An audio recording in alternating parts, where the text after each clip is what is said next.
Ya, terima kasih Pak. Saya manggilnya siapa ya nih ya? Fandi aja. Oh Fandi, Bang Fandi berarti ya? Iya. Oke, terima kasih Bang Fandi sudah kita sama-sama boleh bersilaturahmi ya di ruang Zoom ini. Saya sih tidak ada maksud untuk berdebat ya. Kalau saya kan lihat di grup-grup itu tidak ada maksud atau mencari atau menjelek-jelekan satu agama kepercayaan. Saya memang ini untuk menyampaikan kabar Injil ya, kalau kita bilangnya kabar gembira. Begitupun juga dengan Bang Fandi pasti juga ingin memberitakan mengabarkan atau menyiarkan kan Islam itu seperti apa gitu. Nah makanya malam hari ini saya ingin kita sama-sama diskusi mengenai yang sudah kita sepakati ya, atau mungkin Bang Fandi nanti bisa mau kasih tema lain boleh, tapi di pertama kita akan bahas tentang di mana Allah yang diketahui oleh kita gitu ya, dan di mana posisinya gitu. Itu yang mau kita bahas malam hari ini. Nah, dari perspektif nanti Quran dan juga Alkitab. Nah, jadi dari pertama-tama mungkin dari Bang Fandi ada yang bertanyain tentang temanya mungkin, atau mungkin kurang mengerti gimana maksudnya apa gitu, supaya saya perjelas lagi. Oh iya, kalau tentang tema itu udah pas Bang, bisa. Saya tergantung abang aja. Oke. Ya, gini Bang Fandi, jadi pertama kita akan membahas tentang di mana Allah yang kita kenal saat ini, gitu ya.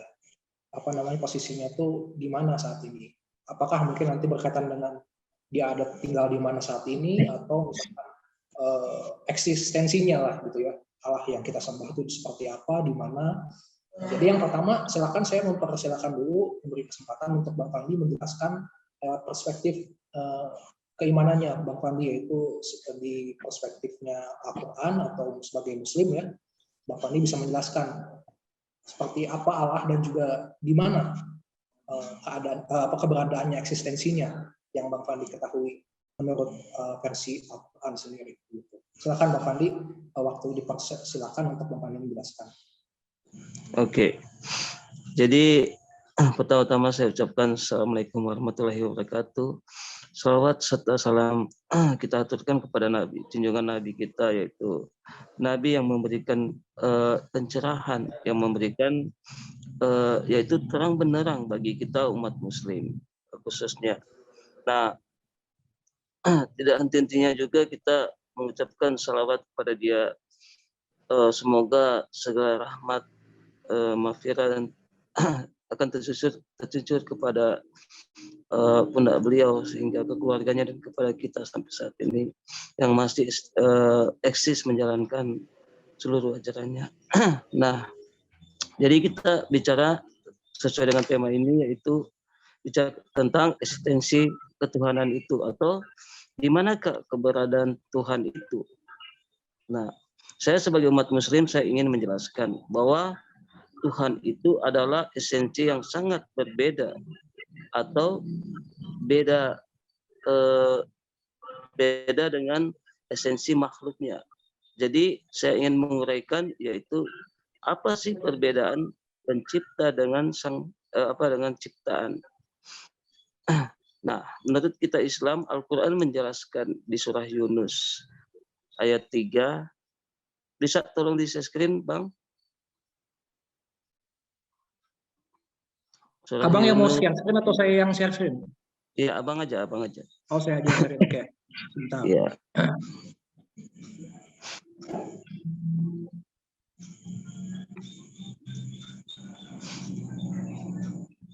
Oke, jadi di surah Yunus ayat 3. Di situ Allah menerangkan di manakah keberadaannya itu. Dia berada, yaitu dia bersemayam atau dia diam di atas ars. Jadi bukan berarti di dalam ars, tapi di atas. Karena kenapa?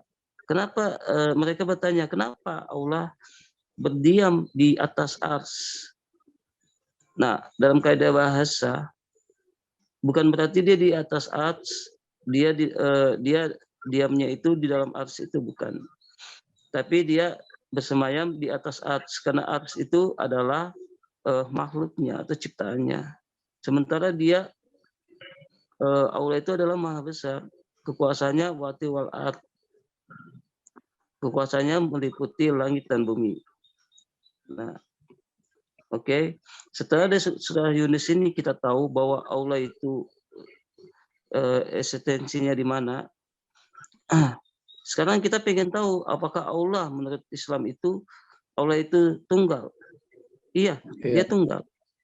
Apakah dia beda dengan ciptaannya? Iya, dia beda dengan ciptaannya. Buktinya di mana? Kita buka Al-Ikhlas. Surah Al-Ikhlas 1-4. Di situ Allah menerangkan, kul, katakanlah, kul huwallahu ahad, katakanlah Allah itu Maha Esa. Nah, Maha Esa di sini dalam artian apa? Yaitu dia Maha Tunggal.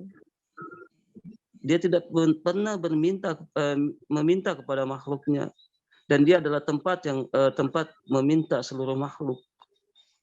Dia tidak beranak dan tidak diperanakan. Itulah Allah. Nah, sekarang kita bisa tahu dengan cara apa adanya Allah itu? Ya dengan cara adanya ciptaannya. Tidak mungkin ada ciptaan terus tidak ada penciptanya, pasti ada. Gitu. Demikian dulu dari saya sementara, Bang. Silakan. Oke. Tadi di surat Yunus berapa tadi? Iya, Bang. Tadi Yunus berapa tadi? Yang apa Ya. di ars, berdiam di ars itu? Yunus ayat 3. Surah Yunus ayat 3. Sesungguhnya Tuhan kamu dialah Allah yang menciptakan langit dan bumi dalam 6 masa. Kemudian dia bersemayam di atas ars hingga sana untuk mengatur segala urusan. Tidak ada yang dapat memberi syafaat kecuali setelah ada izinnya. Setelah Allah Tuhanmu maka sembahlah dia. Apakah kamu tidak mengambil pelajaran? Ya. Jadi tentu saja sabda dari Jibril ya yang sampaikan kepada Nabi Muhammad tentang keberadaan atau eksistensi Allah yang bersemayam di atas ars. Tadi tentunya menurut Abang tidak bisa dipahami maksudnya bahwa Allah itu ada di atas ars itu seperti misalkan manusia ada di satu ruangan seperti itu ya yang bisa dibatasi oleh ruang dan waktu, begitu ya, Pak? Bang? Iya, benar enggak seperti itu. Oke, dari ada yang mau ditambahin mungkin dari Abang sendiri? Ya, jadi sedikit lagi ya. Jadi malaikat Jibril itu membawa satu berita kepada Nabi Muhammad itu adalah kalau mula yang dia peroleh dari Allah itu sendiri. Jadi gitu. Oke, demikian dulu sementara, Bang. Silakan ditanggapi. Oke, terima kasih. Jadi saya catat tadi. Nah kalau begitu Allah dalam Quran dikatakan tidak bisa, maksudnya dia berdiam di ars ya, di arsy gitu. Kalau saya bertanya sekarang, abang pernah tahu kisah tentang Nabi Musa yang berjumpa dengan Allah di di lembah itu, di lembah tua itu. Iya. Nah, ketika itu kan Allah kan bilang tanggalkanlah kasutmu, begitu kan? Sholatmu, begitu kan? Iya. Karena itu tempat yang suci. Nah, maaf saya bertanya, apakah di situ siapa yang bertemu dengan Musa dan menurut abang di situ siapa yang bertemu dengan Musa di situ? Itu adalah malaikat. Itu adalah malaikat, Bang. Itu adalah malaikat, bukan Allah itu. Bukan. Jadi gini, Bang. Allah itu bertemu dengan satu utusan itu melalui dua metode, yaitu metode melalui utusan malaikat itu sendiri atau dengan metode yaitu melalui takdir. Ada hijab. Itu, Bang. Ya. Jadi itu itu malaikat ya? Iya. Tapi sebentar saya coba.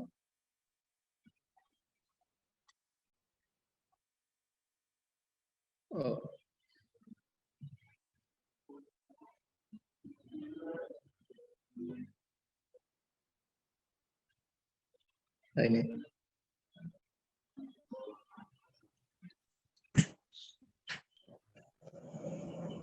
Ya, kalau kita abang bisa lihat di At-Taha ya ayat ke-12 dikatakan di situ bisa kelihatan ya, sungguh aku adalah Tuhanmu, maka lepaskan kedua terompahmu karena sungguhnya engkau berada di lembah yang suci. Ya, di situ dibilang di sini Rab ya di sini ya. Nah, betul ya, itu Rab ya di situ ya tulisannya. Itu dipakai untuk memanggil sebutan Tuhan ya. Iya. Nah, betul. Karena kalau begitu kata abang kan tadi berdasarkan pernyataannya abang itu Gini, adalah Bang. malaikat. Iya. Jadi gini, Bang. Ketika Nabi Muhammad pun disampaikan satu wahyu oleh Jibril. Apa kata Jibril kepada Nabi Muhammad? Innani anallah la ilaha illallah. Aku adalah Allah. Tidak Tuhan selain Allah.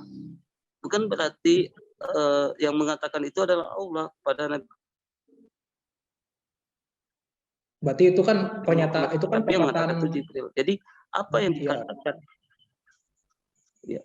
Jadi apa perkataan Jibril kemudian kepada Nabi Muhammad bukan berarti itu adalah Allah itu sendiri.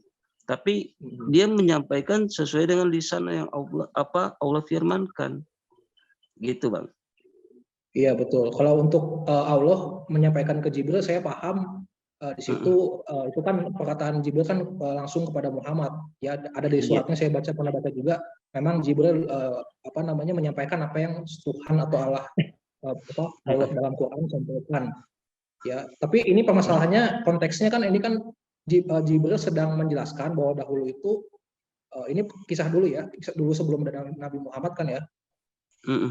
Jibril itu menceritakan kepada Nabi Muhammad bagaimana ketika itu Allah pernah berjumpa dengan Musa ya di lembah tua ini, dan dia tidak menceritakan di situ malaikat begitu.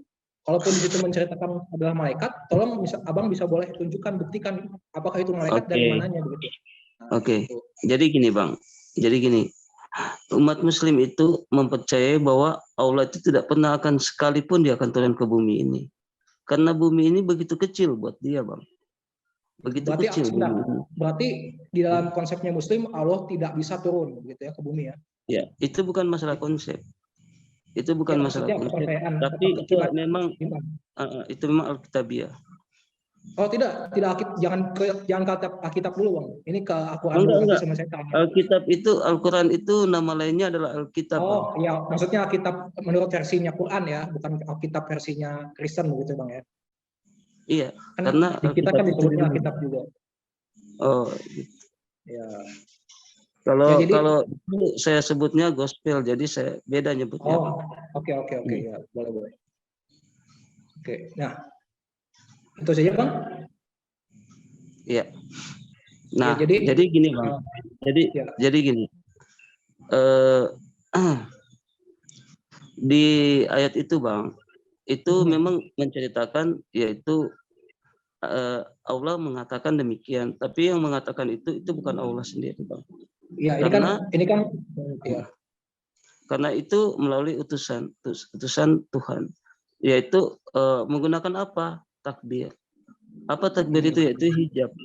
Sesuatu perantara di antaranya itu ada semacam tirai. Tapi bukan berarti di balik itu yaitu Allah. Tapi itu utusan Allah yang menyampaikan firman Allah. Kayak gitu, Bang. Iya. Ya, betul. Saya menghargai Muslim bahwa mempercayai Allah tidak bisa dan tidak mungkin turun ke bumi karena dulu begitu kecil. Ya, artinya Allah tidak mampu dalam Allah dalam Jadi gini, Bang. Jadi gini, Bang. Bukan berarti Allah itu tidak mampu turun ke bumi, karena kekuasaan Allah itu seperti saya katakan tadi, wati wal ard, mencakup seluruh alam semesta ini. Itulah kekuasaan Allah. Allah itu lebih dekat dari urat nadi kita. Itu ada hadisnya. Jadi saya tahu nanti saya akan singgung. Jadi bukan berarti Allah itu tidak mampu turun ke bumi, tapi Allah itu memang kekuasaannya mencakup alam semesta ini kayak gitu. Oke. Terima kasih. Nah, jawabannya belum dapat jawabannya dari Abang. Berdasarkan apa? Tadi kan kalau kata Abang kan iman Islam, iman Muslim kan meyakini bahwa Allah tidak turun ke bumi, dan begitu pun dalam ayat ini. Nah, coba Abang bisa jelaskan di dalam ayat ini ada nggak keterangan apa malaikat? Memang ini adalah malaikat yang turun gitu. Ya, Abang boleh pakai ayat di sekitar sini lah, konteks di dalam Fatahah inilah. Coba Abang cari apakah di situ ada kata malaikat yang turun ke bumi. Karena kan di sini yang jelas kan aku adalah Tuhanmu. Aku adalah Tuhanmu itu kan kata yang tidak bisa kita ubah dan tidak bisa kita sanggah gitu kan, ini udah tertulis gitu. Tidak mungkin lah malaikat mengaku sebagai Tuhan begitu kan.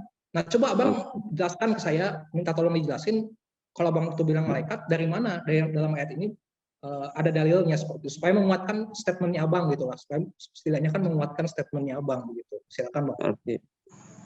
Oke. Coba Abang buka surah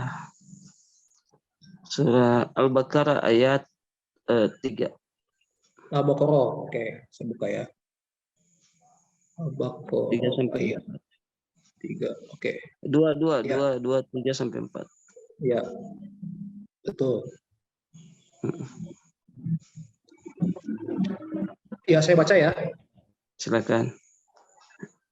Allah tidak ada Tuhan selain Dia yang maha hidup, yang terus-menerus mengurus makhluknya maksudnya. Kemudian Dia menurunkan kitab, maksudnya Al-Quran kepadamu, pada Muhammad yang mengandung kebenaran, membenarkan kitab-kitab sebelumnya dan menurunkan Taurat dan Injil. Ayat keempat, sebelumnya sebagai petunjuk bagi manusia dan Dia menurunkan Al-Furqan. Sungguh orang-orang yang ingkar terhadap ayat-ayat Allah akan memperoleh azab yang berat. Allah Maha Perkasa lagi mempunyai hukuman. Ya, kemudian apa yang mau dijelaskan Bang dari sini? Oke. Nah, di sini yang memberikan Al-Qur'an itu Allah. Tapi kita tahu kan melalui siapa utusan, yaitu Jibril. Nah, kitab-kitab terdahulu itu yang didapatkan oleh Musa, oleh Salomo, oleh Isa, itu semua dari siapa? Dari Jibril yang mendatangi Maryam. Buktinya ada Bang, kalau malaikat itu dulu bisa memberikan Injil itu kepada Isa. Kalau kepada Quran saya yakin lah, maksudnya saya percaya bahwa Muhammad itu bahwa Jibril memang diutus sama Allah untuk memberikan Furqan atau Quran begitu kan. Nah, tapi yang saya ingin mana coba Taurat dan Injil itu dibawa juga oleh malaikat, disampaikan oleh malaikat, kemudian diberikan kepada siapa? Nabi Isa ya, atau pada Musa gitu. Coba ada ininya Pak, ada dalilnya. Jadi itulah salah satu dalil pendukung itu di Al-Baqarah itu. Karena kenapa? Di sini kan diceritakan menurunkan kitab-kitab terdahulu. Nah, kita logika saja, kita main logika saja di sini. Al-Quran itu dibawakan oleh Jibril. Tidakkah mungkin kitab terdahulu itu Allah langsung yang turun? Itu ya, bisa saja lewat nabi-nabinya bisa, Bang, lewat nabi.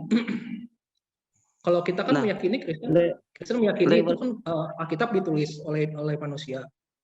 Nah, ditulis. lewat nabi. Siapa yang memberitahukan firman Allah itu kepada nabi? Ya Allah sendiri, Bang. Ya. Saya minta, Bang. Oke, saya minta dalil bahwa di mana Allah sendiri yang turun kepada nabi-nabi terdahulu, Bang. Oh, maksudnya di dalam Quran begitu? Enggak, di kitab apa? Oh, di kitab saya. Allah sendiri yang turun begitu, Bang. Maksudnya Allah sendiri yang turun memberitakan itu kepada nanti sama saya sampai ke sana. Berarti maksudnya dalam rangka bertanya yang tadi ya, bukan masih berkaitan dengan yang Musa tadi. Nah, coba Abang tunjukin bahwa yang Musa tadi yang bertemu itu adalah kan malaikat. Jadi tidak ada hubungannya dengan ketika malaikat sedang memberikan Taurat atau Injil, karena kan itu Musa kan di situ kan jelas sudah sebelum diutus ya, maksudnya kan bukan dalam rangka memberikan Taurat, kan diberikan Taurat itu kan ketika ada di gunung di Gunung Sinai kan begitu kan ya, di Gunung Sinai. Iya. Nah sekarang kan konteksnya kita kan bicara tentang yang sebelum itu begitu. Nah kalau dalam arti siapa tadi Musa itu diberikan Taurat dan itu dalam imannya Muslim untuk lewat malaikat, oke, saya mungkin bisa terima di sana. Tapi ini kan kita bicara tentang yang datang tadi.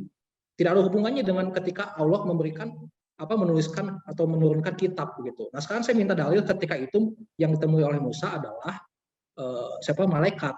Karena kan di ayat tadi tidak ada kata-kata malaikat. Nah, yang saya pengen tahu tuh coba Abang bisa nggak tunjukkan di situ. Itu tuh malaikat gitu. Supaya saya yakin begitu. Jangan ambil dari yang turun kitab ini karena kan kalau tuh kitab ini memang Abang pasti meyakini ya. Oke, Saya pun nah coba yang tadi deh Bang yang Musa. Tadi di atas surat berapa ayat berapa tadi ya? Sebentar. Ayat berapa tadi? 20 ayat 10. Coba buka 11 sampai 15-nya. 11 sampai 15. Oke. Ya. Coba bacakan. Maka ketika dia mendatanginya ke tempat api itu, dia dipanggil, "Wahai Musa, sungguh aku adalah Tuhanmu, maka lepaskan kedua terompahmu karena sesungguhnya engkau berada di tempat yang suci." Ayat ke-13, dan aku ini hanya besar ya, aku telah memilih engkau, maka dengarkanlah apa yang diwahyukan kepadamu. Sungguh aku ini Allah, tidak ada Tuhan selain aku, maka sembahlah aku dan melaksanakan sholat untuk mengingat aku. Sungguh hari kiamat itu akan datang, aku merahasiakan waktunya agar setiap orang dibalas sesuai dengan apa yang telah dia usahakan. Nah, tidak ada kata-kata malaikat di sini, Bang. Masih malah tadi di situ bilang aku adalah Allah, aku ini adalah Allah, dia bilang gitu. Sembahlah aku. Ayat berapa? 16. Ya, 16 coba lanjut. Oke, maka janganlah engkau dipalingkan dari kiamat oleh orang yang tidak beriman kepada dan oleh orang yang mengikut keinginannya yang menyebabkan engkau binasa. Dan apakah yang ada di tangan kananmu, wahai Musa? Tidak ada, Bang. Saya sampai baca sampai akhir nih tidak ada malaikat yang enggak. Coba lanjut sampai ayat 20, Bang, kalau nggak salah itu. 20. Oke, saya langsung ayat 20 aja ya berarti ya. Enggak usah. 20. Enggak usah 18, 19, 20 dulu, Bang. 18 ini masalah ini ya. Ini adalah tongkat. Ini kan yang mujizatnya ini kan. Mujizat yang melemparkan tongkat itu kan. Nah, di ayat ke-20 melemparkan tongkat. Ayat 21 pegang dan jangan takut. Ini masih perintah-perintahnya Allah tadi. Ayat 22 juga sama. Nah, ini tanda-tanda kebesaran. Nah, menurut saya ini Abang maaf ya, mohon maaf ya, bukan saya menjelekan atau apa, cuman mungkin Abang terlalu gegabah menyimpulkan ini. Ini adalah malaikat. Tunggu saya cek dulu ya supaya boleh ya. Abang mampu mengerti. Saya buka dulu ya. Saya salahkan waktu selanjutnya, Bang. Tadi kan kita masih seputar yang tadi ya. Yang bagaimana Abang bisa membuktikan bahwa ini yang ditemui oleh Musa adalah malaikat. Karena di sini tidak ada malaikat, kata malaikat, yang ada malah justru adalah Allah dan juga Tuhan di situ ya. Silakan, Bang. Oke. Coba buka Al-Araf 143. Ya. Al-Araf.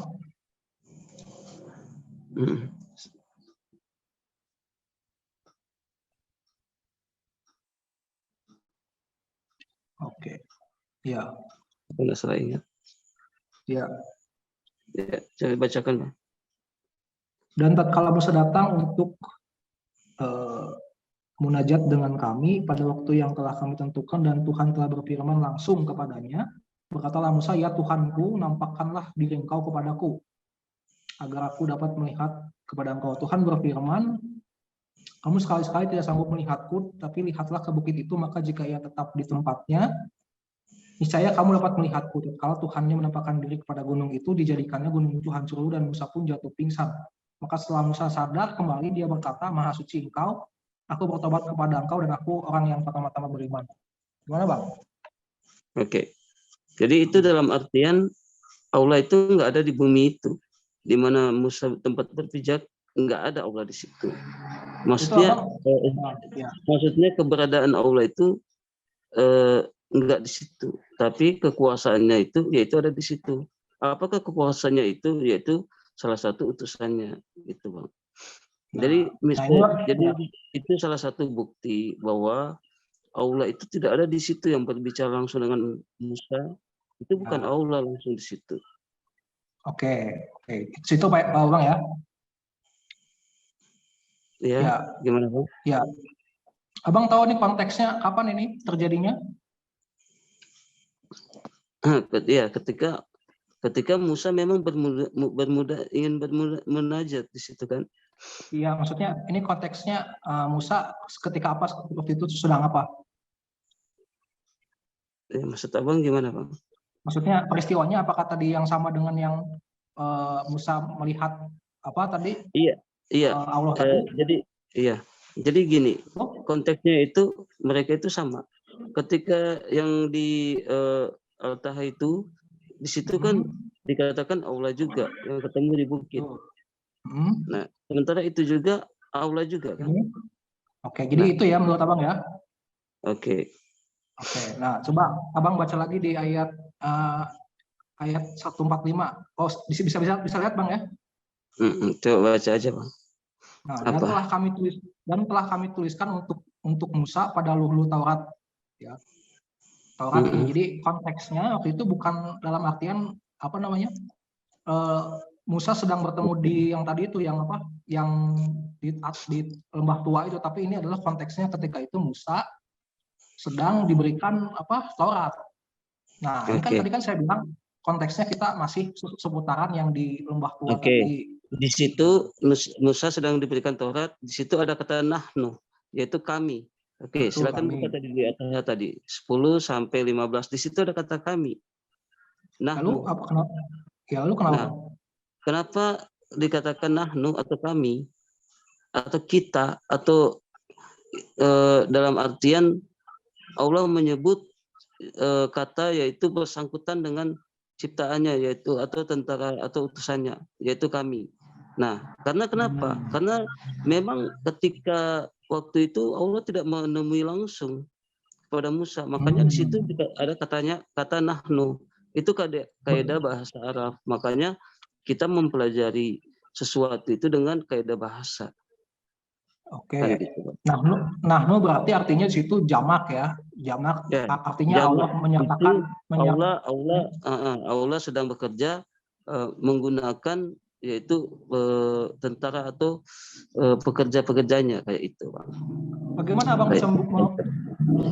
Abang bisa membedakan antara Allah yang sedang bekerja melalui malaikatnya, kan itu menggunakan kata nahnu ya. Allah setiap Allah mengatakan mengatakan esensinya atau mengenalkan jati dirinya, dia selalu menggunakan kata tunggal. Contohnya innani anallah atau qul huwallahu ahad. Dia menggunakan kata yang tunggal. Nah, setiap dia menggunakan kata kami, pasti itu ada kata kerja yang sangkut paut dengan para malaikat. Gitu, Bang. Itu bedanya. Ya, maksudnya ada kalau begitu di ayat ke-14 ini, Bang ya. Di ayat ke-14 ya. Masih ayat yang di Taha ini ya. Di sana kan dikatakan sesungguhnya aku ini adalah Allah. Iya, Bang. Aku seperti yang saya katakan tadi. Seperti saya katakan tadi, ketika Jibril juga mendatangi Nabi Muhammad menceritakan peristiwa itu, sesungguhnya aku adalah Allah. Bukan berarti Jibril itu adalah Allah. Nah, jadi Islam itu tidak memahami seperti itu, Bang. Islam itu memahami secara kaidah bahasa. Yang digunakan di situ kebanyakan adalah kata nahnu. Kata nahnu itu melibatkan para tentara malaikatnya. Gitu. Nah, lalu kenapa ketika berbicara dengan apa namanya Jibril, Allah tidak menggunakan kata nahnu, di situ dikatakan aku. Jadi ketika dia mengatakan kata aku, itu maksudnya gini, Bang. Jibril menyampaikan itu sesuai dengan apa yang diterima apa yang diterima yaitu firman dari Allah itu sendiri. Dia tidak melibatkan Jibril kan? Melibatkan Jibril kan?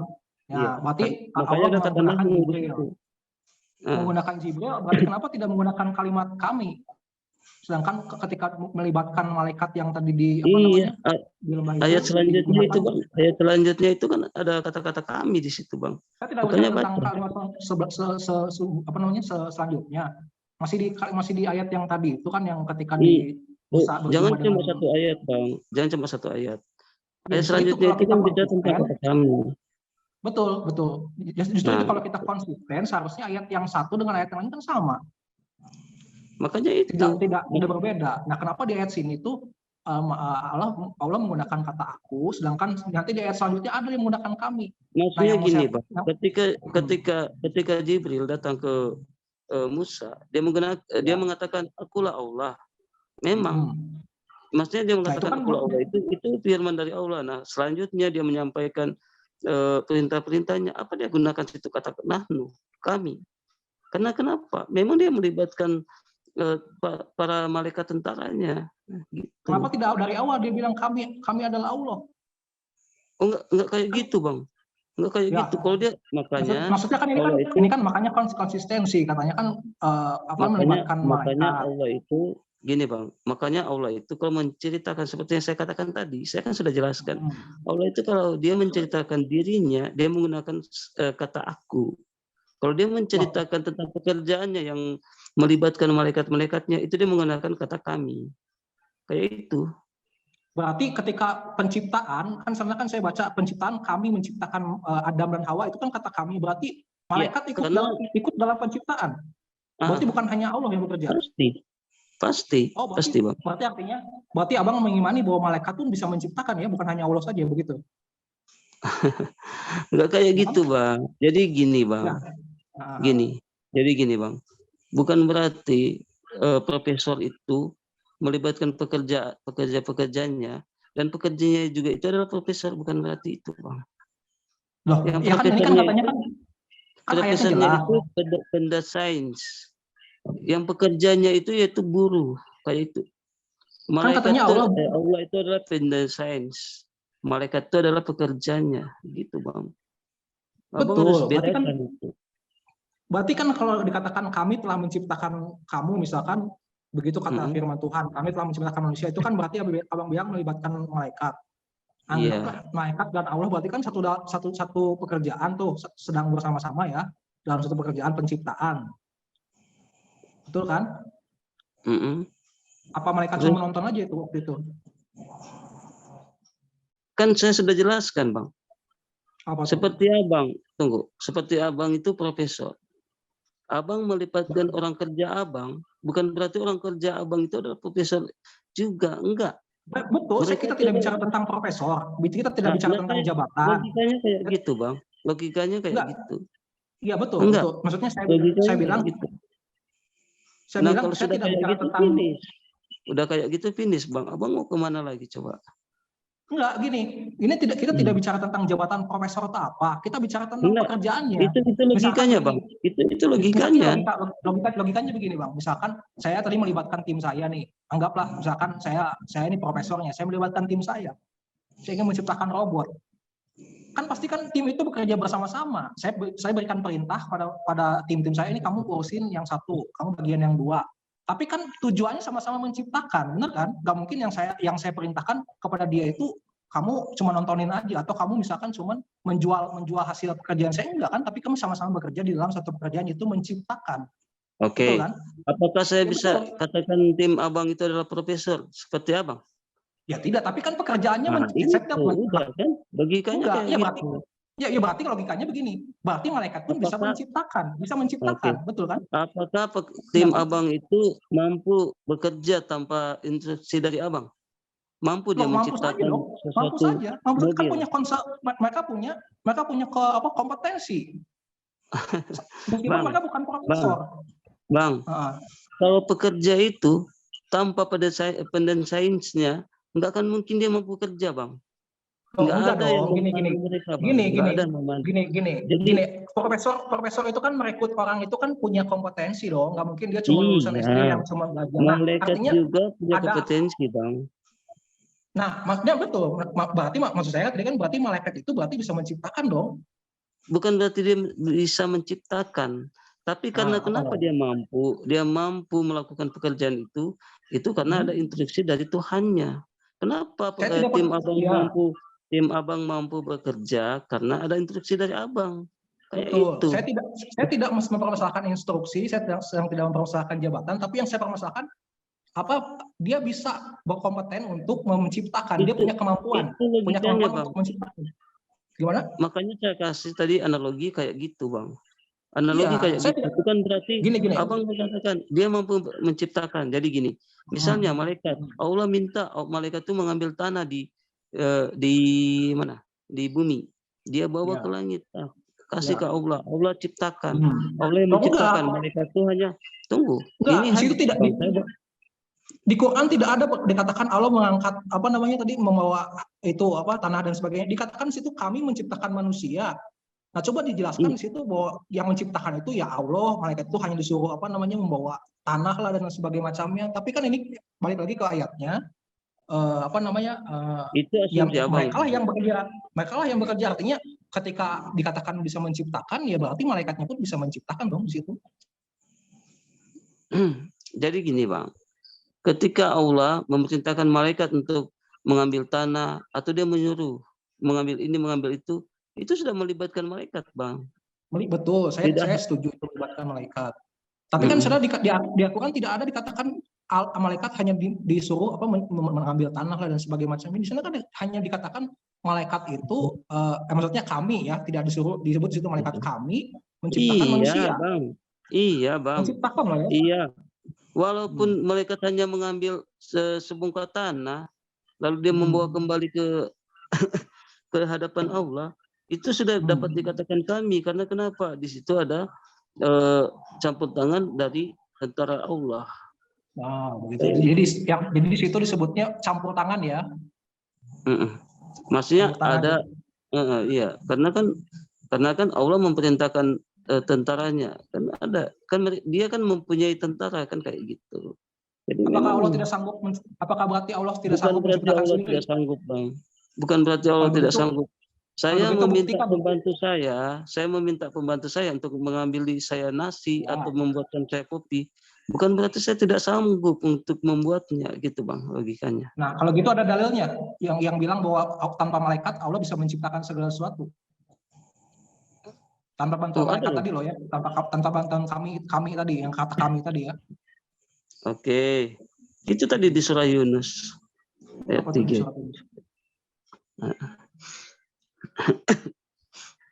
Surah Yunus ayat 3 tadi. Nah, ini kan lagi-lagi kan ini bukan statement Allah ini kan Jibril sendiri kan yang berkata sesungguhnya Tuhan ialah Allah. Abang kan larinya ke situ. Kan saya sudah katakan tadi, perkataan Jibril itu dia sedang menyampaikan firman Allah. Nah, ya oke, saya bisa tangkap itu. Nah, yang kedua adalah di sini kan tidak dikatakan toh bahwa Allah sendiri yang menciptakan langit dan bumi. Bisa saja di sini artinya Allah yang menciptakan itu ya tadi seperti yang Abang bilang, dia bekerja dengan malaikat-malaikatnya. Tidak ada tuh di sini disebutkan bahwa Allah sendirilah yang menciptakan langit dan bumi. Karena kan tadi Abang bilang kami tadi kan bekerja dengan malaikat-malaikatnya, ya kan? Tadi jadi gini Bang, yang ada kata nahnu tadi itu di ayat bukan di ayat Yunus ini. Ini tentang penciptaan bumi dan langit itu Allah sendiri Bang. Itu. Loh, berarti bumi dan langit dan manusia itu berbeda dong. Ketika Allah menciptakan langit dan bumi dan menciptakan manusia, kalau menciptakan langit dan bumi berarti Allah sendiri. Menciptakan manusia ya Allah dibantu dengan malaikat-malaikat begitu Bang. Jadi gini Bang, ketika Allah menciptakan sesuatu itu Bang, dia ingin melibatkan malaikatnya itu apa masalahnya Bang? Ketika dia ingin dia tidak melibatkan malaikatnya itu juga nggak masalah Bang. Tidak mempermasalahkan betul.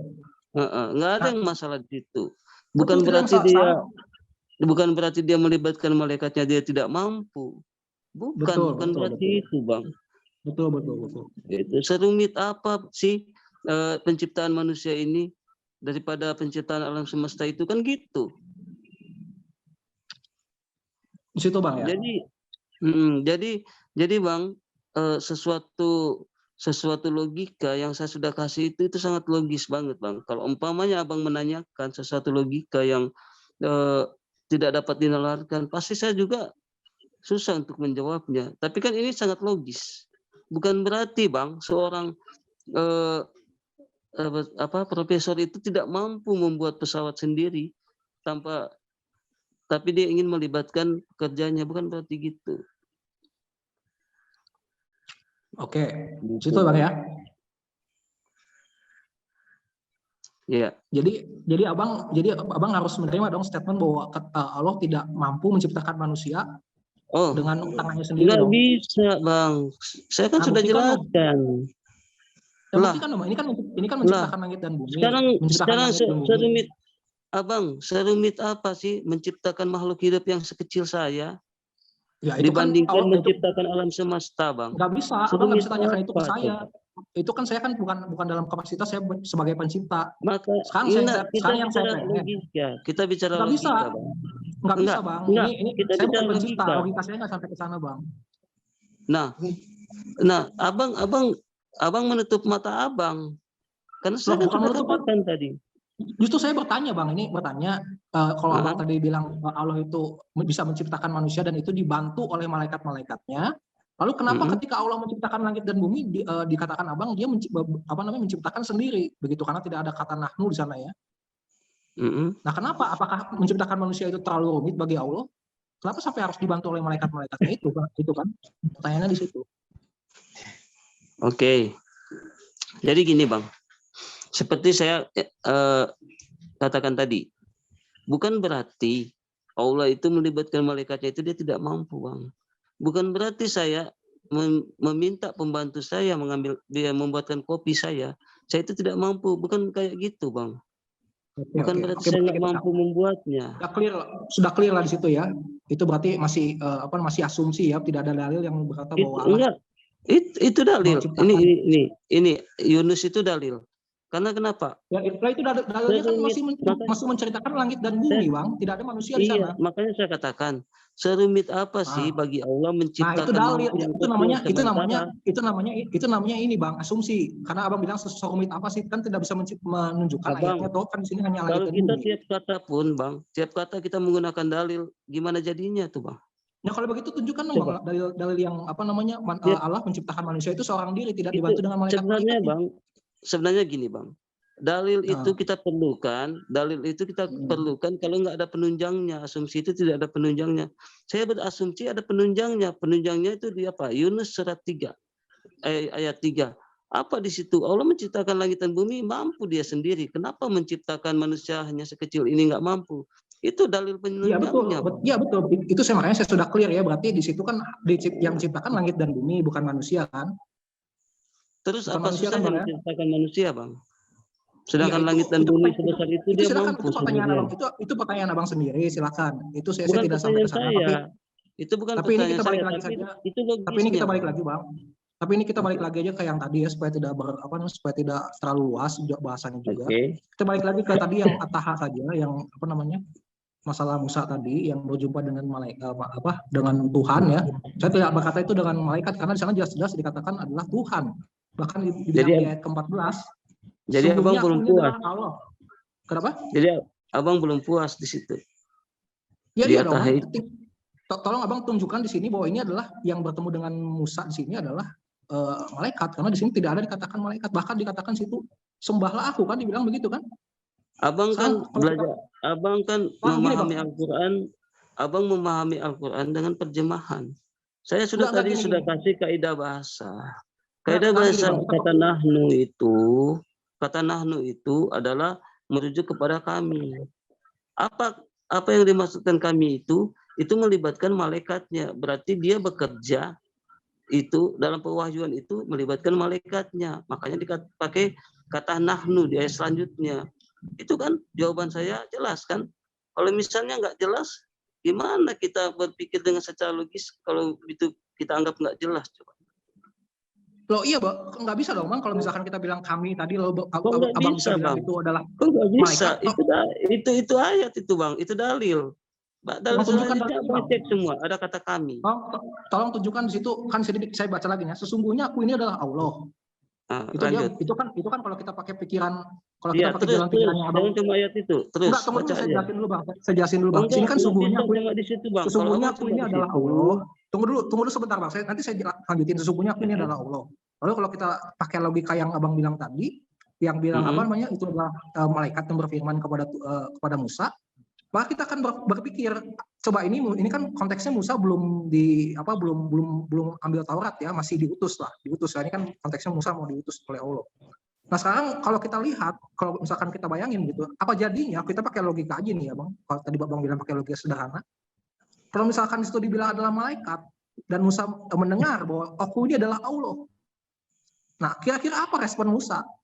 Bagaimana, atau jangan Musa lah, atau kita, aku ini adalah Allah.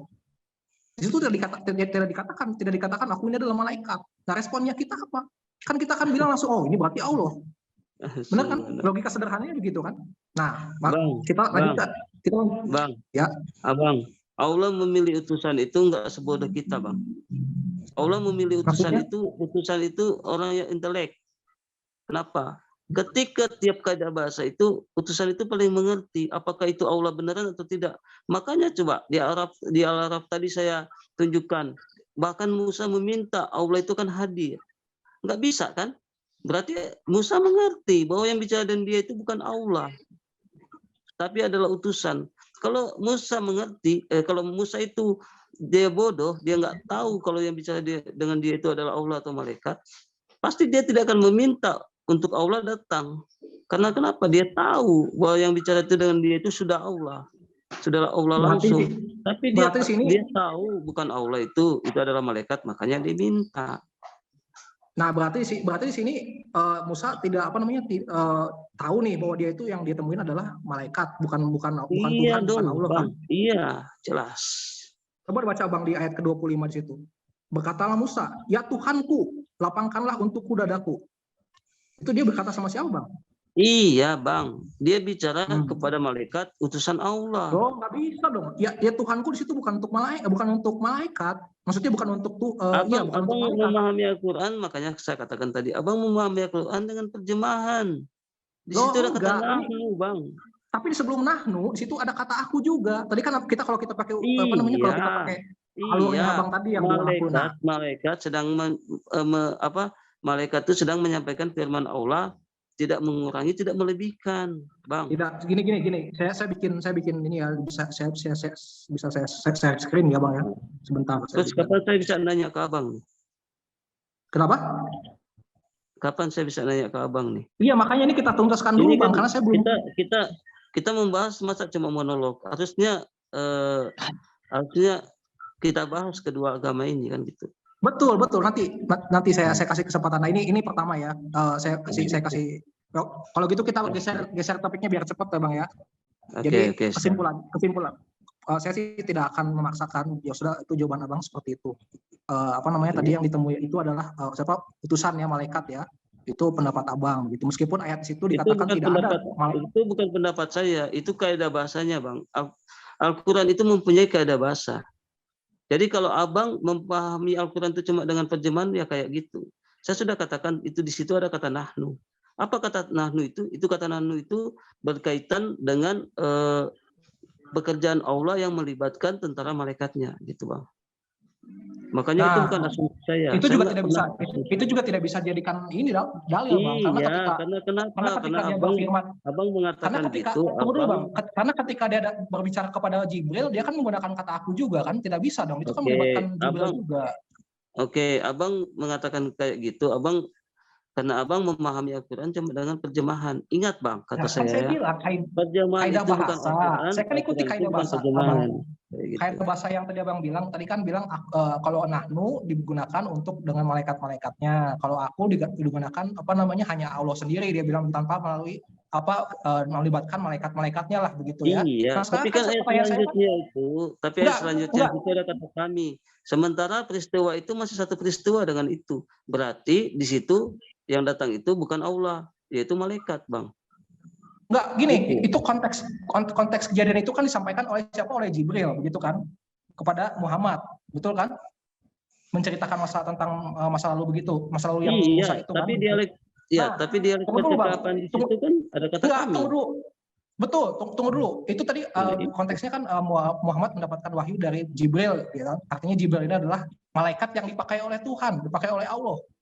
Nah, kenapa di dalam perkataan itu tetap saja Allah menggunakan kata aku, bukan menggunakan kata kami, padahal dia sedang berbicara lewat Jibril. Dia menggunakan malaikatnya sedang untuk berbicara kepada Muhammad, begitu kan? Nah, coba Abang jelasin. Begitu kan? Jadi gini, Bang. Gini.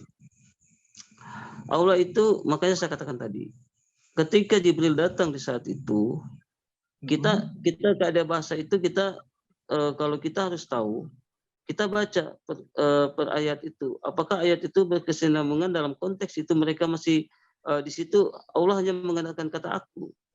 Kalau dia masih dalam konteks itu dia menggunakan ya tunggu dulu. Kalau dia menggunakan kata aku selanjutnya dan selanjutnya hingga selesai cerita itu Allah langsung yang datang. Tapi di situ ketika dia menggunakan kata aku di awalnya dan seterusnya dia menggunakan kata kami, berarti itu yang datang itu adalah malaikat yang menyampaikan firman Allah yang tidak dikurangkan dan tidak ditambahkan. Itu. Kalau ada kata aku, iya, kata aku.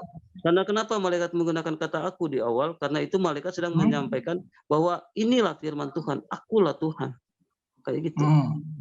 Nah, sekarang Abang berarti kalau ada firman Allah yang pakai malaikat dan itu konsisten, maksudnya berarti di situ dikatakan harus kami ya, tidak ada kata aku begitu ya? Enggak kayak gitu, Bang. Walaupun ada kata aku dan dalam konteks itu masih ada kata kami, berarti itu yang membawa itu malaikat.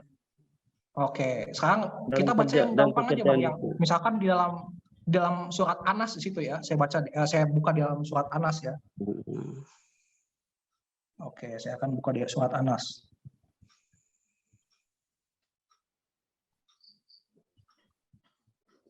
Nah, coba Abang jelasin di situ tidak ada sama sekali kata kami, tapi aku saja, itu katakanlah aku berlindung kepada Tuhan.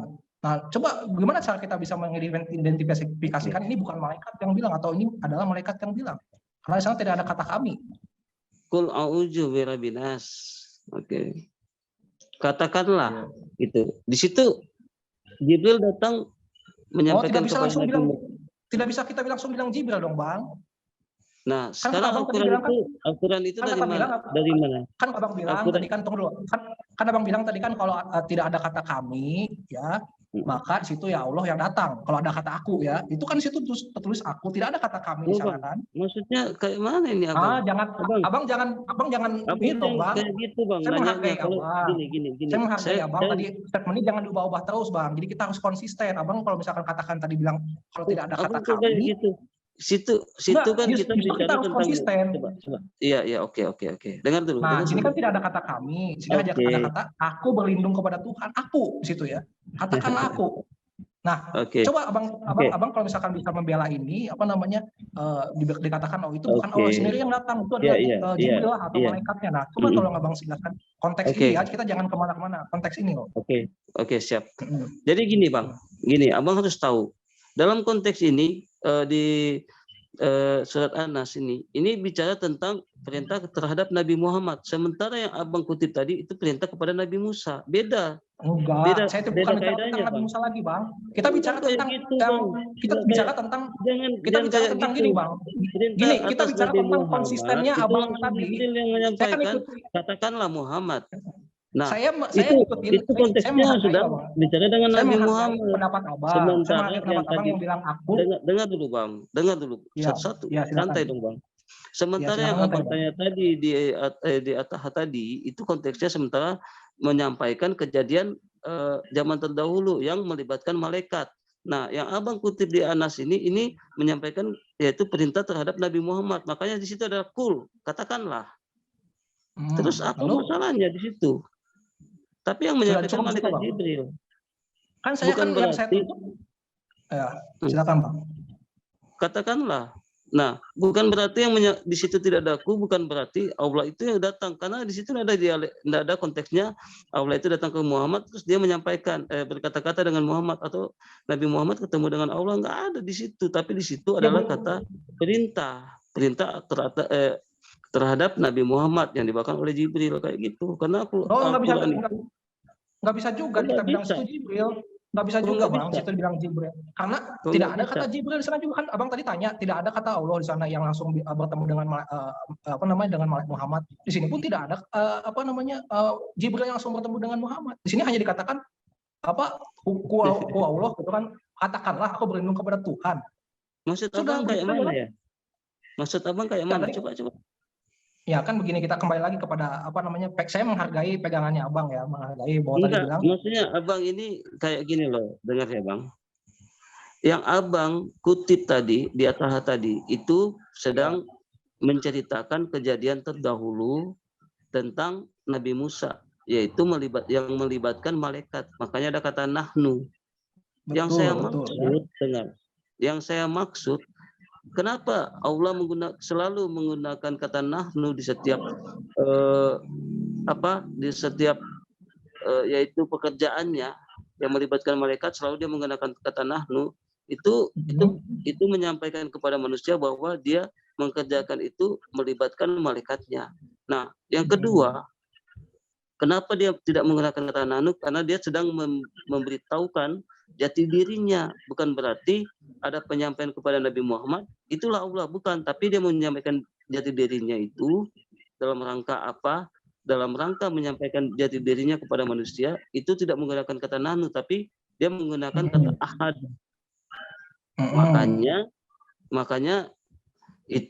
Makanya kita Islam mengerti bahwa ini Allah, ini Allah melibatkan malaikatnya. Tapi perintah hukum-hukum yang disampaikan oleh Allah itu kepada Nabi Muhammad seluruhnya melalui malaikat Jibril, kayak gitu. Oke, sudah selesai Pak ya, Abang ya. Giliran saya nih ya, saya sampaikan ya. Oke, tadi kan kita masih berpegangan lagi ya sama konsepnya Abang tadi yang bilang tentang kalau misalkan di dalam satu kejadian Allah menggunakan bala tentaranya, dia pasti gunakan nahnu misalnya ya. Meskipun ada kata aku di sana, tapi kalau kita lihat selanjutnya ada kata nahnu ya, satu kata pun mau ada kata kami, itu artinya Allah sedang bekerja melalui malaikatnya. Saya terima, saya ikuti jalan pikirannya Abang. Kecuali di situ kata Abang bilang kalau ada kata aku dan tidak ada kata kami, maka disitulah Allah benar-benar turun dan berkata kepada atau berfirman langsung kepada Muhammad. Begitu kan tadi Abang bilang ya? Oke, sekarang di An-Nas itu kejadian bukan? Loh ya kejadian dong Bang, ini kan kejadian Muhammad mendapatkan wahyu, gimana sih Bang? Di mana kejadiannya situ? Itu bukan kejadian. Saya tidak menyatakan perintah. Saya tidak perintah itu kan perintah itu ada karena ada kejadian kan Bang. Dia misalkan contoh ya, ini contoh aja. Misalkan di sini itu dibilang Muhammad sedang di Mekah. Nah, itu kan kejadian. Makanya ada namanya kan tafsir kan begitu kan. Ini di mana sih Muhammad dapat wahyunya dan kapan gitu kan. Itu kan kejadian. Nah, memang kejadiannya tidak disebutkan di sini, tidak dituliskan, tapi yang dituliskan hanyalah perintahnya. Nah, yang mau saya tanyakan tadi, kan di sini tidak ada kita temukan kata kami, tapi yang kita temukan adalah aku. Katakanlah aku berlindung kepada Tuhan. Ya, tidak ada kata kami di sini. Nah, sekarang saya mau tanya, kalau misalkan Abang tetap konsisten bahwa kalau kita temukan, kalau tidak ada kata kami, berarti Allah langsung yang berfirman kepada Muhammad atau kepada siapapun itu begitu kan. Nah, di sini tidak ada kata kami. Nah, bagaimana Abang bilang di sini yang berfirman adalah malaikat atau siapalah itu utusan Allah begitu ya. Berarti kan kita bisa berasumsi di sini bahwa itu adalah Allah sendiri yang berfirman kepada Muhammad. Kalau kita ikuti jalan pikirannya Abang tadi. Jadi kita harus membuat bodoh diri dengan cara berpikir kita kayak gitu. Lanjut lagi. Maaf, keputus-putus ya.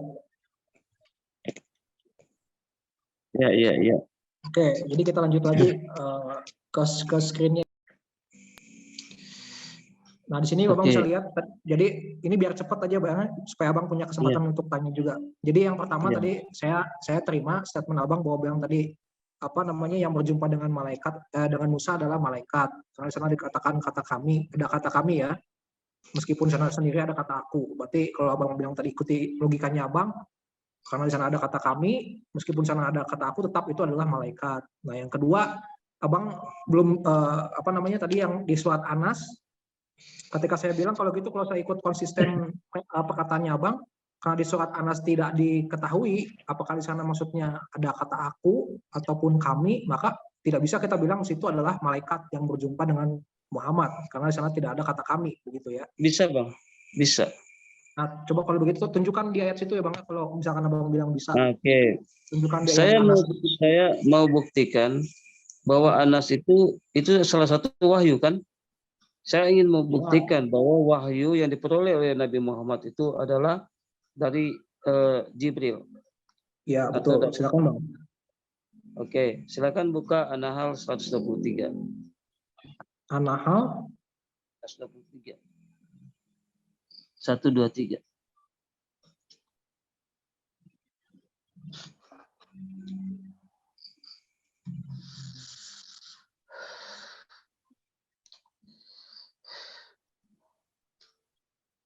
Ya. Coba Kemudian kami mewahyukan kepadamu Muhammad, ikutilah agama Ibrahim, seorang yang hanif dan bukanlah dia termasuk orang-orang yang mempersekutukan Tuhan. Ya lu? Oke. Di situ ada kata kami, iya kan? Betul. Itu artinya melibatkan malaikat. Berarti ya, yang mewahyukan itu ya malaikat dan Allah. Oke. Berarti Al-Quran itu yang mewahyukan malaikat dan Allah. Oke. Berarti Anas itu masuk ya? Udah. Loh, enggak bisa Bang. Ini kan beda konteks dong Bang. Ini kan ketika itu kan bukan konteks ketika Anas diturunkan. Nah, yang saya tanyakan tadi kan ini cerita Anas tentang pewahyuan, Bang. Ini bercerita tentang pewahyuan. Betul.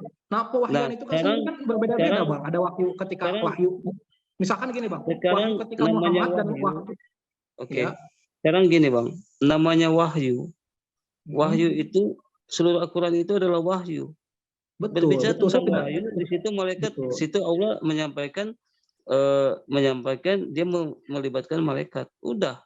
Kalau dia sudah melibatkan malaikat dalam perkara wahyu, berarti seluruhnya wahyu itu adalah malaikat. Sudah. Nggak bisa begitu Bang. Kita nggak bisa bilang kayak gitu juga. Kalau misalkan kan tadi kan kita kembali lagi ke omongannya Abang kan. Tadi Abang saya masih pegang kalau misalkan Abang bilang tadi saya masih dengar ya, masih pegang kalau misalkan Allah bilang ada kata aku di sana. Bila ada pekerjaan, Bang. Iya, betul. Dan wahyu kan pekerjaan Allah. Wahyu kan pekerjaan Allah. Apakah wahyu bukan pekerjaan Allah? Kan wahyu kan pekerjaan Allah juga kan? Pekerjaan Allah, tapi itu Allah menyampaikan. Allah mengunjungi Muhammad juga bisa itu pekerjaan Allah kan? Allah menggunakan malaikat pekerjaan Allah juga. Oke, tapi kan? Di anal tadi Allah jelas menyampaikan bahwa wahyu itu yang disampaikan itu jelas karena itu disampaikan dia melibatkan malaikat, berarti karena ada kata kami. Karena ada kata kami. Nah, yang saya mau tanyakan, jangan Bang memahami Al-Quran itu bukan kayak gitu Bang. Nah, inilah berarti Abang masih belum bisa dipegang konsep yang Abang bilang tadi tentang aku dan kami ini tidak seperti itu dipegangnya tidak seperti itu Bang. Karena kalau kita pada konsisten pada pernyataan Abang, seharusnya Abang bisa menjelaskan juga kalau Anas ini ya memang Jibril yang bilang atau malaikat yang bilang. Kenapa? Karena misalkan situ ada kata kami, misalkan contohnya mohon maaf bukan saya maksudnya merubah kata-kata di sini ya. Maksudnya kalau misalnya ditemukan kata kami dalam satu ayat di sana, nah saya bisa menerima bahwa itu berarti Allah berfirman melalui Jibril gitu kan. Tapi kan di sini permasalahannya tidak ada kata kami.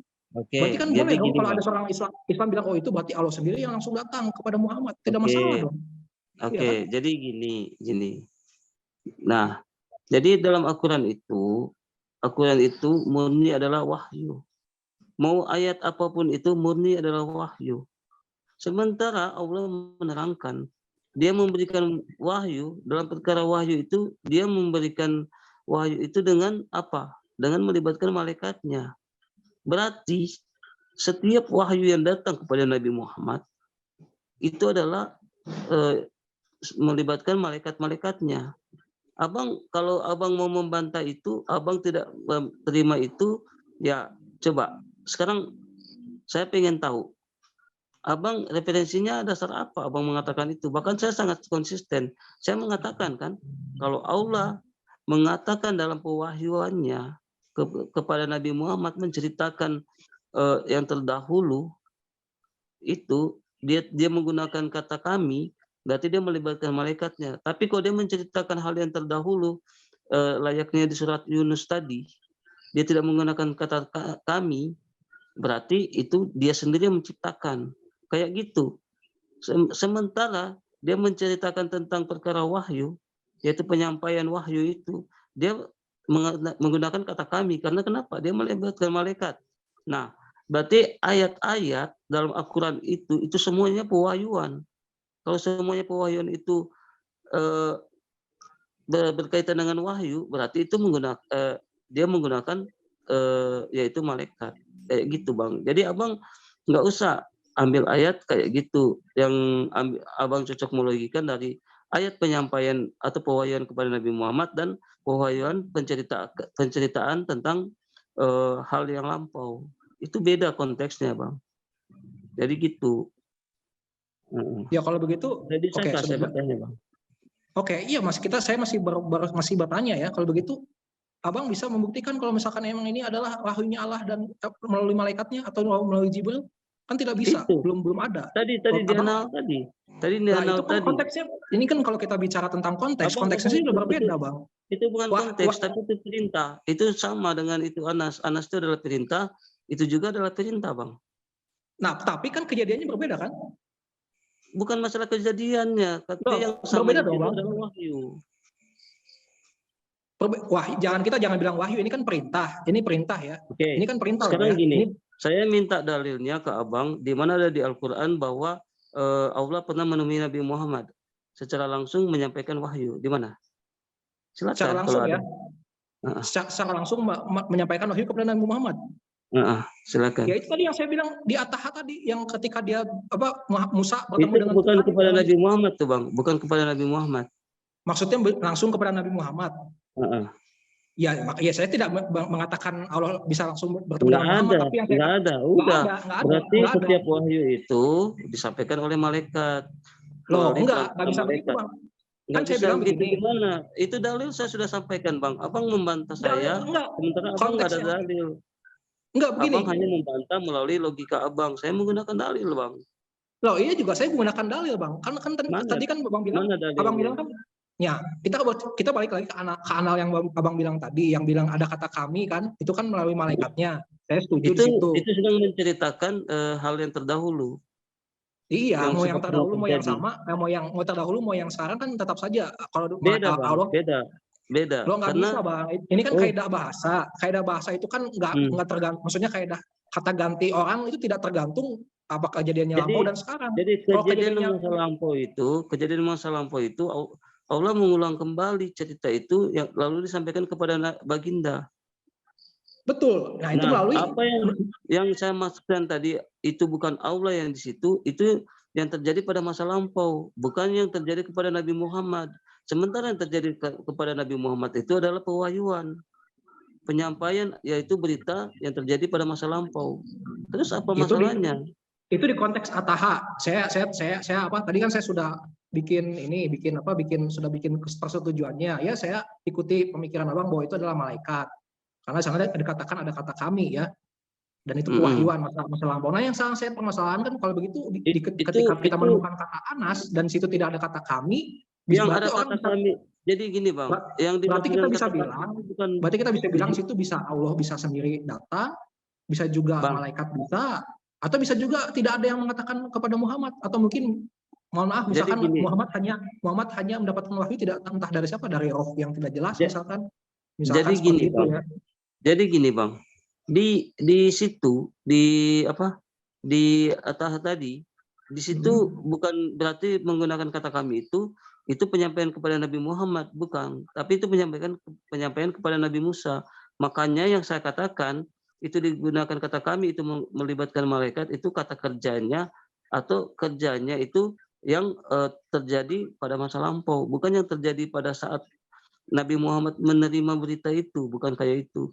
Di saat Nabi ya, meskipun itu disampaikan kepada Musa, tapi kan itu disampaikan juga kepada Muhammad lewat Jibril. Oke, Nabi Muhammad itu menerima berita yang terjadi pada zaman dulu lewat Jibril. Oke. Ya kan? Nah, berarti Allah memakai kata kami karena itu Jibril dilibatkan. Nah, sekarang kalau Bapak konsisten di sana, kenapa di surat Anas tadi tidak ditemukan kata kami? Atau misalkan kami berfirman atau kami memerintahkan kepadamu. Oh, berarti saya tahu nih, berarti ini malaikat, ada Jibril. Tapi di sana kan hanya dibilang Tuhanmu kan tadi, sembahlah. Maaf, saya buka lagi. Berlindunglah kepada Tuhan. Tidak ada dikatakan pada malaikat kami. Bisa jadi kan di situ Allah sendiri bisa jadi manusia yang bilang ke Muhammad, bisa jadi di situ yang mewahyukan roh lain. Atau misalkan roh jahat, itu kan iblis misalnya contohnya begitu kan, tidak ada kepastian. Berarti gini, seandainya saya malaikat, saya datang ke kamu, saya katakan ke kamu, katakanlah Allah itu Maha Esa. Terus kalau orang lain memandang bahwa bahwa itu dia Allah yang datang ke kamu, nggak kayak gitu, Bang. Cara ngertinya nggak kayak gitu. Enggak, gini apa namanya? Ini kan kita bicara tentang ini kita bicara tentang ini kita bicara tentang umat muslim loh, bukan tentang Muhammad. Ini kita bicara tentang umat muslim ya. Kalau misalkan umat muslim nanti melihat begitu kan bisa saja. Ini kan kalau misalkan kita pakai cara pandangnya Muhammad, ya boleh Jibril dia bertemu dengan Jibril misalkan contohnya. Tapi kan kalau dilihat dipandang oleh orang lain yang tidak tahu itu konteksnya adalah Jibril yang bertemu dengan Muhammad. Tadi kan saya sudah kasih dalil di An-Nahl 123.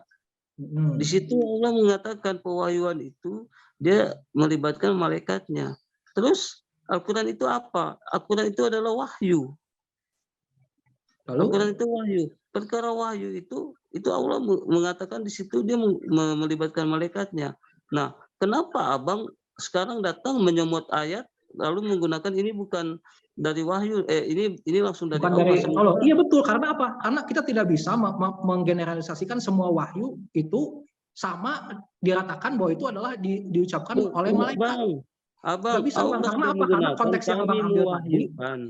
Allah mengatakan kami mewahyukan. Berarti namanya wahyu, perkara wahyu itu melibatkan malaikat. Selesai, Bang. Abang mau. Tapi kan abang tidak memperhatikan konteksnya, kan abang tidak memperhatikan ketika itu mewahyukan itu mewahyukan. Saya minta ke abang. Saya minta ke abang. Sebentar, Bang. Abang kan belum bisa menjelaskan mewahyukannya itu apakah mewahyukan untuk seluruh kejadian yang terjadi untuk Nabi Muhammad atau mewahyukan ketika itu saja, ketika di An-Nahl saja, ya? Oke. Sekarang gini, Bang.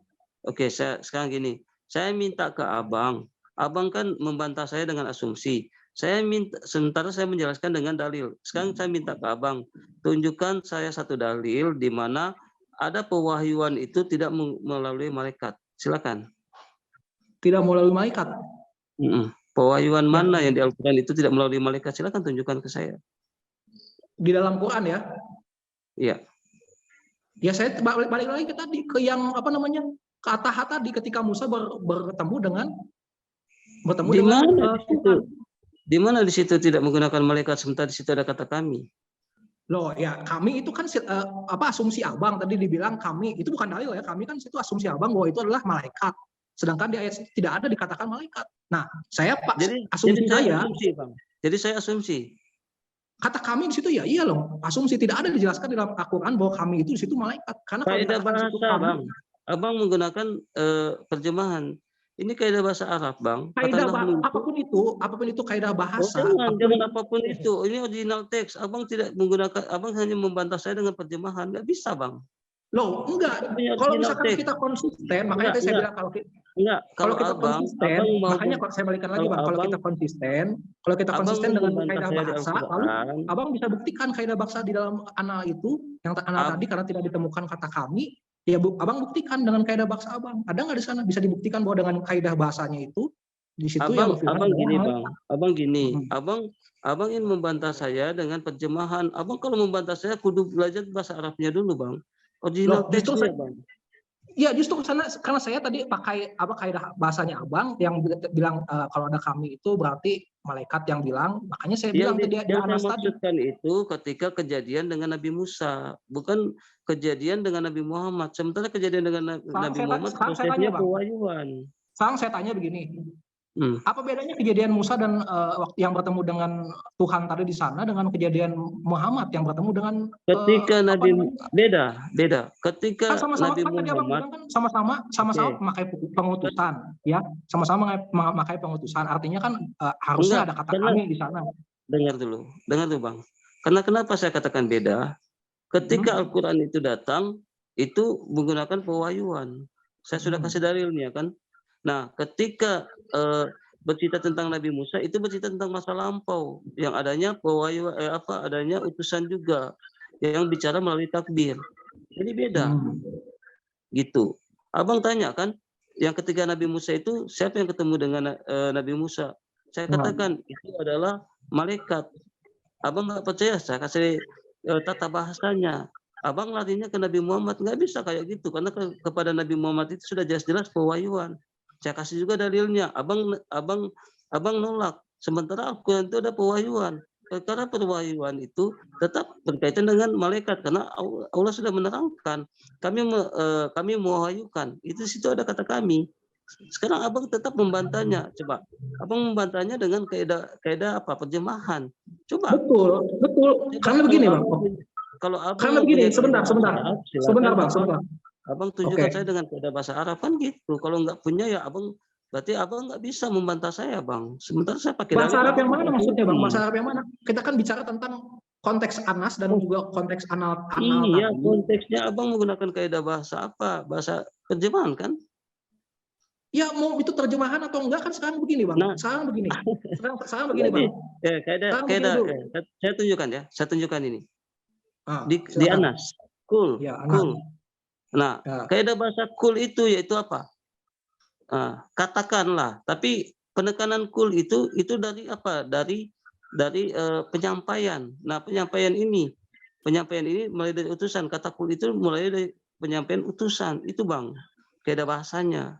Bukan kul itu yang disampaikan oleh Allah langsung, tapi melalui utusan. Kaidah bahasa kul itu adalah apa, pengutusan. Nah, coba abang tunjukkan dari mana melalui dari utusan. Enggak, dari mana abang bisa menunjukkan bahwa kaidah kata kul tadi, katakanlah itu adalah pengutusan? Gimana? Makanya abang kudu belajar dulu. Makanya ya, itu saya katakan. Kalau begitu ajarin saya bang, tolong ajarin saya bagaimana abang bisa saya sedang ajarin. Kata kul itu katakanlah. Memang dalam terjemahannya dikatakan situ katakanlah. Tapi di penekanannya di situ ada unsur yaitu unsur kata, maksudnya disampaikan oleh bukan langsung dari Allah tapi dari. Nah, dari mana abang bisa bicara itu bukan langsung dari Allah itu? Karena saya tanya bahasanya kayak gitu bang. Kaidah bahasanya. Kaidah bahasa dari mana Pak? Abang kalau di Anas tadi ini kul itu bukan masalah kaidah bahasa. Kul itu artinya say, katakanlah, itu kata kerja, bukan kata kata ganti orang. Iya, itu kata kerja yang disampaikan lewat dari utusan. Nah, dari mana lewat utusan itu? Karena kan di situ tidak ada katakanlah aku, misalkan malaikat. Sekali lagi, bang. Sekali lagi, saya katakan abang membantah saya dengan terjemahan. Percuma saja saya tunjukkan sementara abang tidak memahami kaidah bahasa Arab, bang. Gimana ceritanya? Kalau saya memahami tentang aku dan kami itu, makanya saya ikuti. Abang memahami. Sekarang tunjukkan saya kaidah bahasa Arab kayak mana itu yang benar. Dari kata kaidah bahasa Arab tentang apa dulu nih, bang? Kata kul. Kaidah bahasa Arab kata kul itu apa? Kul dari tajwidnya, tajwidnya. Tolong tunjukkan saya. Dari artinya katakanlah, itu kata kerja kan? Abang jangan menggunakan terjemahan dari qiraatnya sampai tidak terjemahan. Itu di situ kul itu jelas artinya adalah kata kerja. Jadi nggak usah kita perdebatkan lagi bahwa itu adalah kata-katanya dari malaikat atau kata-kata dari Allah, nggak bisa. Dari situ kita perdebatkan. Kenapa? Karena kul itu adalah kata kerja. Mau disuruh itu dari Allah sendiri, mau dari malaikat, itu bukan jadi masalah. Dengar dulu. Kenapa abang bilang nggak bisa? Karena abang cuma memahami terjemahan. Makanya itu lagi saya bilang. Kayak mana saya mau tunjukin ke abang? Kalau abang nggak belajar. Ya, kalau begitu abang tunjukkan dalam apa namanya surat Anas ini. Dalam surat Anas ini di mana ada kata apa namanya tadi, kaidah kata-kata itulah yang bilang kaidah kata ganti aku dan kami. Coba abang tunjukkan di dalam Anas ini ada tidak? Nah, supaya kata kul, coba. Kata kul itu penekanannya itu penyampaiannya itu melalui utusan. Kata kul itu adalah penekanannya itu kata kerja. Dari mana bang? Dari mana? Itu kul itu kata kerja. Kul itu kata kerja. Kul itu kata kerja, bukan kata ganti orang atau misalkan kata ganti kami, aku bukan. Kul itu kata kerja. Tidak bisa menjelaskan kul itu adalah dipakai untuk oleh malaikat, oleh Allah, tidak bisa. Oleh manusia pun bisa kul dikatakan situ. Nah, yang mau saya tanya, coba abang tunjukkan di dalam Anas ini yang berfirman adalah malaikat dengan kaidah kata bahasa yang kul itu, abang bilang kul tadi itu adalah. Kalau saya mau jelaskan dengan kata kul, abang nggak bisa, abang nggak sampai ke sana. Jadi segini aja bang. Sekarang gini. Al-Quran itu adalah pewahyuan, ya kan? Nah, jangan lagi kesana lagi, bang. Yang saya mau tanya itu di sini aja di Anas ini kan abang bilang tadi ada kata kul. Anas itu Al-Quran bukan? Nah, saya tanya. Anas itu Al-Quran. Nah, saya tanya dulu. Enggak, tunggu. Anas itu enggak. Al-Quran belum? Enggak, tunggu dulu. Yang saya mau tanyakan tadi kan Enggak. balik lagi ke kaidah bahasa tadi, yang tata bahasa abang tadi bilang adalah kul itu adalah malaikat yang mengatakan. Nah, malaikat mengatakan dari kata kul. Nah, coba abang tunjukkan dari sini kul itu dari kata kul yang tadi itulah kan abang katanya bisa Sekarang saya tunjukkan ya. Gini, dengar baik-baik. Kaidah bahasa kata kul itu kenapa digunakan katakanlah? Karena memang bahasa Indonesia itu terbatas. Makanya di rasa bahasa itu beda. Sementara rasa bahasa Arab itu dari tajwidnya itu kata kul. Kul itu maksudnya itu adalah penekanan dari orang yang menyampaikan.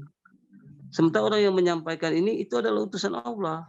Nah, masalahnya abang balik lagi orang yang menyampaikan adalah utusan Allah dan itu disampaikan dari kata kul tadi, nggak bisa bang. Kalau abang mau tetap konsisten dengan apa tadi menggunakan kata bahasa yang bilang kata ganti tadi dari itu kul itu bukan untuk menunjukkan itu disebutkan oleh malaikat atau disebutkan oleh Allah, disebutkan oleh manusia biasa pun bisa kata kul karena kata kul adalah kata kerja. Tapi kalau misalkan aku atau nahnu, saya ingin menyampaikan ke Anda. Iya, kul itu bisa digunakan kepada bisa juga digunakan oleh manusia. Betul. Boleh. Karena kata kul itu memang digunakan oleh makhluk, bukan oleh khalik. Bukan oleh halik, sang halik. Bisa, jadi gini, nggak bisa. Ya nggak bisa juga. Allah juga bisa katakan itu. Allah juga bisa. Kan kata kul itu kan makanya saya katakan kaidah bahasa itu bang, rasa bahasa itu beda. Jadi gini bang, kalau abang nggak paham di situ gini aja. Saya tunjukkan dari dalil tadi yang saya sampaikan. Surat Anas ini adalah wahyu. Wahyu adalah Al-Quran. Sementara Allah sudah menyampaikan pewahyuan itu melalui malaikat. Di situ ada kata kami. Selesai. Abang mau bantah gimana pun, namanya pewahyuan. Se-Al-Quran itu ada pewahyuan, itu adalah dibawakan oleh malaikat. Mau ayat apapun abang bawa di situ itu dibawakan oleh malaikat. Itu aja. Oke, berarti jawabannya, oke lah, saya tidak akan lanjutkan lagi ya. Nanti saya kasih kesempatan buat abang buat tanya saya. Berarti saya tulis di sini ya, siapa yang berjumpa dengan Muhammad tidak bisa dijawab di dalam ayat tersebut, begitu ya? Tidak ada jawabannya. Jangan kayak gitu. Kenapa kayak gitu? Karena jawabannya bukan ayat itu kan abang ambil tadi dari Anal tadi kan, bukan berdasarkan Anas tadi. Berarti jawaban di dalam Anas tidak ada jawaban itu adalah Bang, kita menemukan jawaban bukan berarti kita ambil satu ayat di situ aja, nggak kayak gitu. Kita cari tahu dulu Al-Quran ini apa, pewahyuan bukan. Kalau pewahyuan, terus perkaranya dari mana? Oh, dari malaikat. Berarti seluruh ayat itu dari malaikat. Selesai. Berarti itu dari malaikat, bukan nggak diketemukan siapa yang ketemu dengan Muhammad, nggak kayak gitu, Bang. Boleh. Kenapa abang hanya menemukan satu ayat? Kenapa abang hanya menonton di satu ayat? Nggak bisa dong kayak gitu. Oke, baik. Terima kasih. Itu menang tanpa berjuang itu namanya kayak gitu. Oke. Iya, apa? Oke ya, berarti saya lanjutkan lagi pertanyaan kedua ya supaya tidak ada. Oke, saya mau bertanya